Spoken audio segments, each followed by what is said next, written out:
안녕하세요 여러분, 진셀입니다. 휴가철 앞두고 듣기엔 조금 무서운 소식 준비해 왔는데요. 하지만 꼭 알아두셔야 할 것 같아서 열심히 조사해봤습니다. 오늘의 주제는 항공사고입니다. 이게 저만 그런가 싶은데 요즘 항공사고 소식이 유난히 잦아진 것 같다고 느끼시는 분 없으신가요? 작년 말에도 정말 안타까웠던 사고가 하나 있었죠. 무안공항에 제주항공 사건. 그리고 얼마 전 6월 달엔 에어인디아가 추락하면서 수백 명의 사람들이 희생됐습니다. 사실 근데 통계만 놓고 보자면 상당히 더 안전해진 게 사실이에요. 국제항공운송협회 통계에 따르면 10년 전에 비해서 24년 사망자 수는 무려 75% 이상 감소했습니다. 어쩌면 우리가 미디어의 발달 때문에 자극적인 소식을 더 빠르고 자주 접하는 것일지도 모르겠어요. 하지만 이 분명 심각한 사고가 더 늘어난 것만 같은 이상한 느낌이 든단 말이죠. 사실 그 기분이 마냥 틀린 건 아니에요. 사고 건수 대비 사망자 수를 기준으로 산출한 이 치명률은 24년 5.3명으로 23년 사고당 1.7명에서 무려 3배로 증가했고요. 올해만 놓고 봐도 사망자 수가 380명이라 이미 작년 재작년 수치를 가뿐히 뛰어넘었습니다. 그럼 다음 차례는 이거죠. 대체 왜? 사실 이유는 다양합니다. 기체 결함, 기후변화, 조종사 피로, 관제 인력 부족까지 수없이 많겠죠. 하지만 어쩌면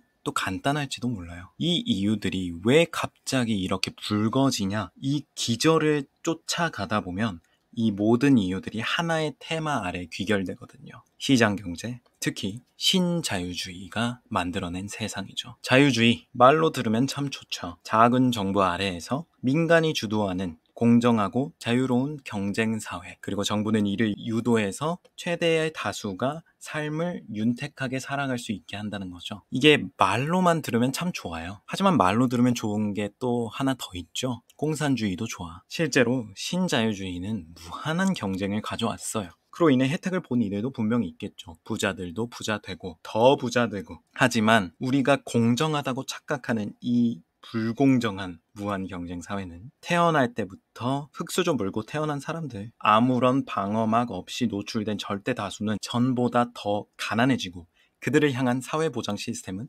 갈수록 빈약해집니다. 신자유주의를 옹호하시는 분들도 분명 있으실 거고, 실제로 이 분배 문제는 차치하고 경제의 전체 파이를 키운다는 점에서는 분명 신자유주의가 가져오는 이점이 확실히 있으니까 굳이 그 얘기를 오늘 다루진 않을 거예요. 하지만 이 원가 아끼고 돈 많이 벌고 주가 많이 올려서 결국 경쟁에서 이기는 거, 이것만이 정의가 되어버린 현대사회야말로 오늘날 우리의 하늘길을 위협하는 가장 무서운 존재라는 걸 이해하게 되실 거예요. 그럼 기체 결함 얘기부터 들어가 보겠습니다. 우리 똑똑한 구독자분들이시라면 워낙 많이 들어오신 얘기일 거라고 생각합니다. 보잉, 요즘 보잉 사고 되게 많아졌죠? 옛날 옛적에 호랑이 담배 피우던 시절에는 이 보잉이 잘 나갔어요.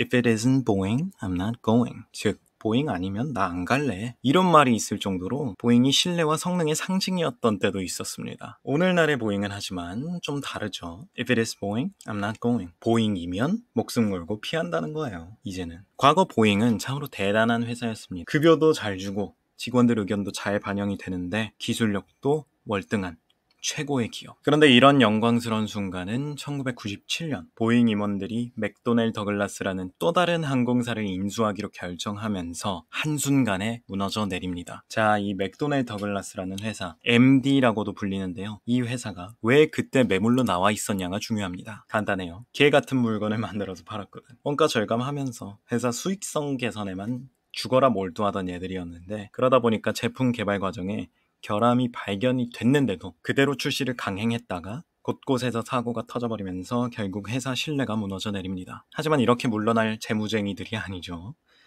사모펀드에서 배운 솜씨를 하나둘 발휘하기 시작합니다. 돈 안 되는 사업부 매각하고 직원들 해고하고 여기저기서 돈 끌어모아다가 사업은 뒷전, 돈 되는 부동산이나 자산 투자로 집중. 결국 이런 구조조정으로 주가를 저점에서 4배까지 뻥튀기를 시켜요. 보잉이 이 인수를 하고 싶었냐? 이렇게 물으신다면 저도 잘 모르겠어요. 어쩌면 항공기 제조라는 게 방위산업이다 보니까 정부의 인수 압박이 있었을지도 모릅니다.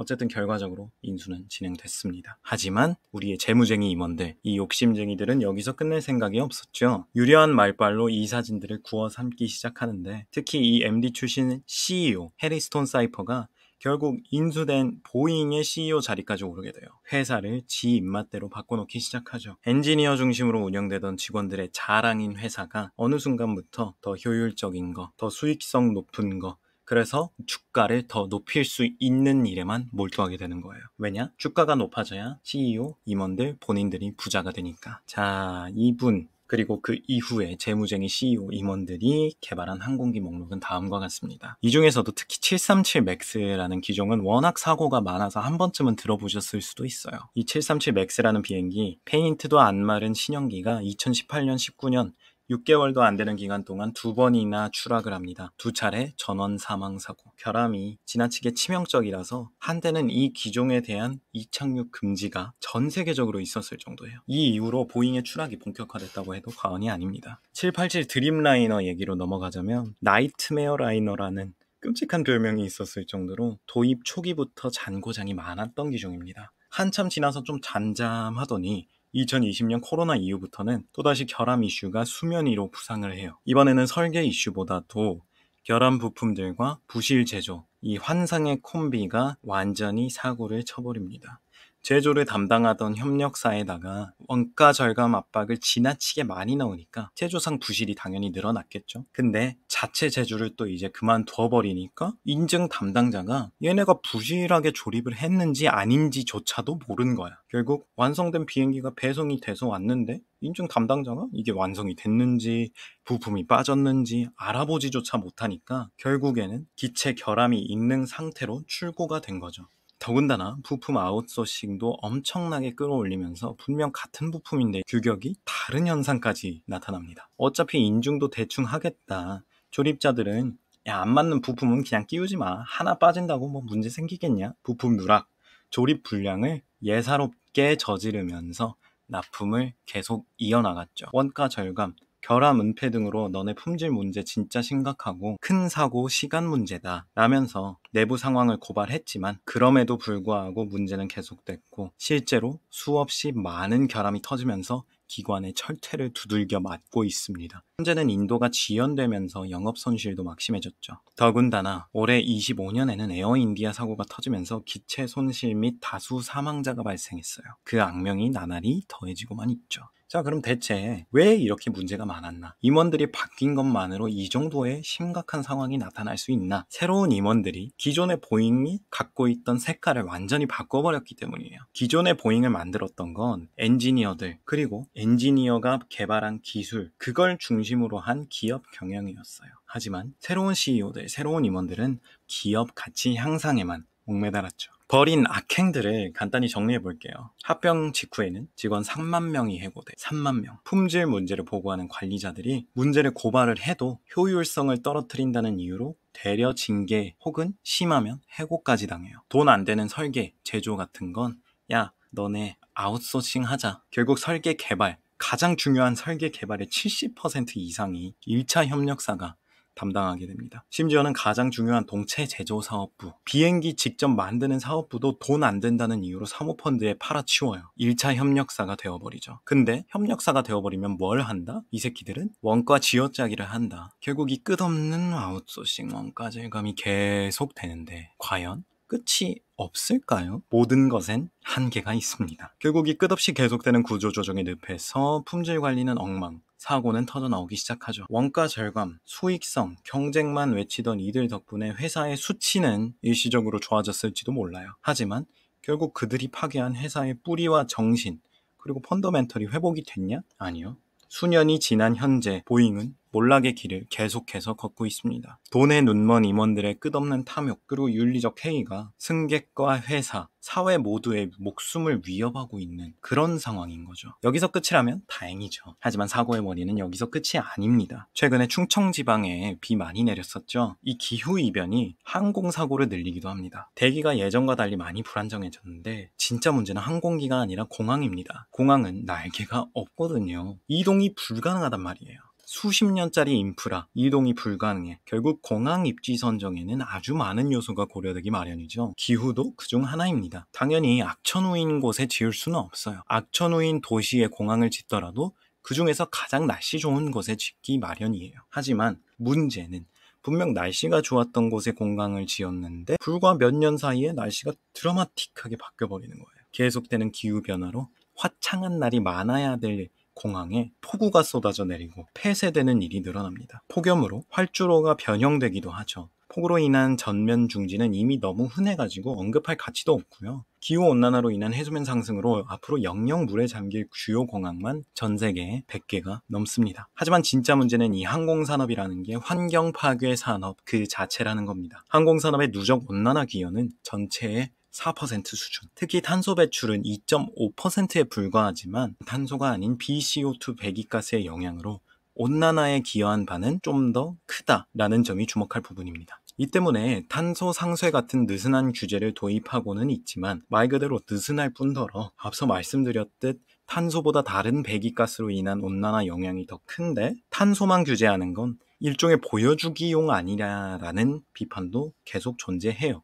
물론 배출이 더 적은 친환경 연료도 존재합니다만 기존 제트 연료가 더 싸다는 이유로 해당 시장이 전혀 성장하지 못하고 있죠. 즉 다시 한번 우리 신자유주의자들이 원하던 대로 정부 규제 없고 경쟁하는 회사 많아졌죠. 근데 이러다 보니까 사회 전체의 선보다는 당장 내가 이겨야 되니까 당장 눈앞의 이익을 극대화해야 되니까 기업들의 나만 아니면 돼 라는 떠넘기기가 계속 자행되고 있는 거죠. 비행기도 문제, 날씨도 문제. 그럼 여기서 끝인가? 아닙니다. 이거 조종하는 조종사들도 힘들어요. 코로나 때 항공사들이 돈 못 주겠다고 인력을 대거 잘랐죠. 하지만 팬데믹 이후 억눌려 있던 여행 수요가 폭발을 해요. 급하게 채용을 진행하는데 동시에 조종사들에게도 야 좀만 부탁할게. 연장 근로를 강요합니다. 사실 처음부터 사건 사고가 많이 터져버렸다면 이 문제가 고착화될 이유는 없어요. 하지만 모든 기계는 망가지기 전까지는 완벽히 정상적으로 작동을 하죠. 사람도 마찬가지입니다. 하루 이틀 야근하는 거 우리도 버틸 수 있잖아요. 조종사분들도 업무가 과다했던 초반에는 잘 휴식도 했겠다. 별 무리 없이 연장 근로를 수행하셨습니다.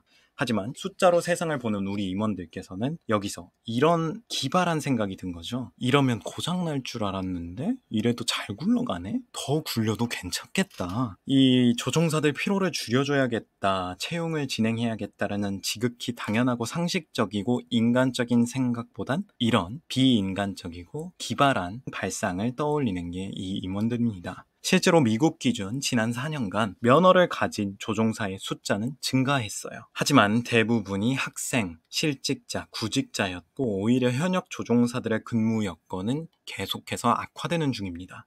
주요 항공사의 노조는 하루가 멀다 하고 조종사들이 너무 필요하다, 제발 개선해달라라고 사정을 하지만 조종사들 개인의 일상은 쉽게 바뀌지 않습니다. 그도 그럴 것이 자신이 필요하다고 우울하다고 말하는 순간 우리 다른 일반적인 회사보다 훨씬 심각한 상황이 벌어져요. 왜냐? 우울증이 있는 항공기사는 일할 자격이 없거든. 제거 대상 후보가 되어버리는 거예요. 한순간에. 나 말고 다른 사람들도 쉽게 자르는데 내가 내 약점을 드러낸다? 그러면 얘들이 나를 쉽게 대체해버리겠죠. 실제로 밖에서 구직하는 사람도 많고. 결국 비공개로 진행되는 설문에선 우울, 불안 증세가 계속해서 늘어나고 있는데 실제로는 큰 변화가 없는 것처럼 보인다고 해요.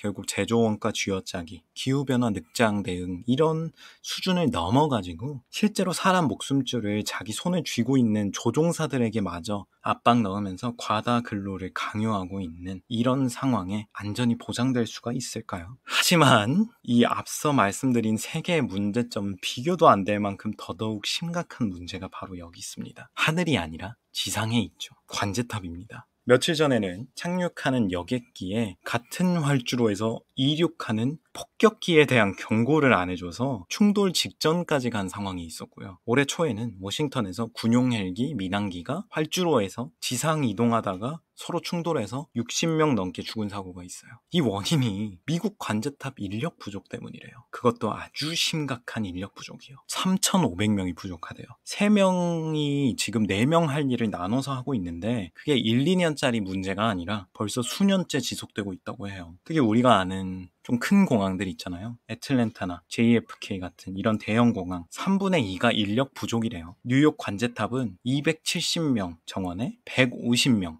이게 거의 반토막이 난 상황인 거죠. 이런 사태가 그럼 왜 터졌냐? 이것도 우리의 자랑스러운 신자유주의자들 덕분입니다. 그 중에서도 신자유주의의 대표적인 신봉자이자 선구자이신 우리 레이건 형님 덕분이죠. 이분이 치고 다닌 사건 사고가 한둘이 아닌 건 다들 아실 텐데 이 사건도 규격이 좀 남다릅니다. 81년도에 전국적으로 항공관제사 11,345명이 파업에 들어가는데요. 이 11,000명을 단번에 해고를 합니다. 집단에는 야 관제사 10,000명 정도야. 관제사 따위야. 그거 고급 인력도 아니고 전문직도 아니잖아. 이렇게 생각하면서 잘랐겠죠. 관제사가 얼마나 고급 인력이고 전문직인지는 꿈에도 모르고 정말 하기 어렵고 되기는 더 어려운 직업이에요. 자, 미국 기준으로 설명드릴게요. 미국 기준 31세 미만만 지원 가능해요. 당연히 관제 중간에 의식을 잃거나 일부러 사고를 내면 안 되죠.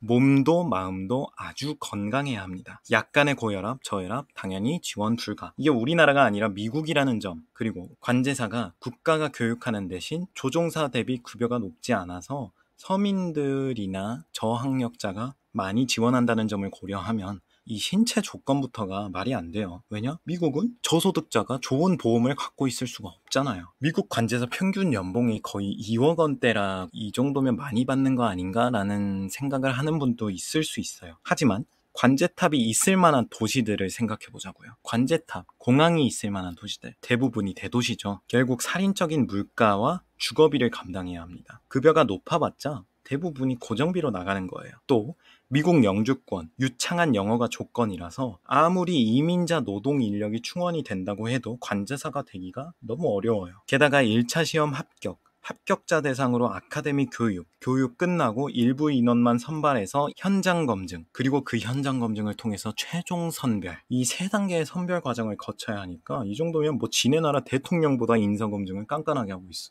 이렇게 문은 좁고 기회는 적고 더군다나 급여는 조종사 대비 적어. 지원하는 사람이 많겠어요? 적겠어요? 과거에야 젊은 사람 인구도 많고 노동자 급여가 다 거기서 거기인데다가 노동자 급여만으로도 집 사고 차 사고 애 낳고 다 가능하니까 금방 인원 충원이 됐죠. 현재는 근데 지원자 자체가 안 나옵니다. 지금까진 그런데 괜찮았어요. 레이건이 한 번에 채용한 이 11,000명의 인원이 제대로 일을 해주셨거든. 근데 이분들이 은퇴하면서가 문제가 되기 시작합니다. 말씀드렸다시피 관제사 지원에는 나이 제한이 있습니다. 레이건이 일시적으로 채용한 11,000명이 모두 고졸 이상 31세 미만, 해당 인원들 나이차가 많아봤자 10살이라는 거예요. 필요 정원이 14,000명 수준인데 10년 내에 11,000명이 날아가 버리는 거예요. 진짜 좆된 겁니다. 이러니 시스템이 주 6일 초과 근무, 교대 근무로 간신히 유지가 되는데 2024년 초과 근무 시간 총합이 2.200만 시간. 인원이 10,000명 즈음 되잖아요. 1인당 1년에 220시간을 초과 근무를 하고 있어요.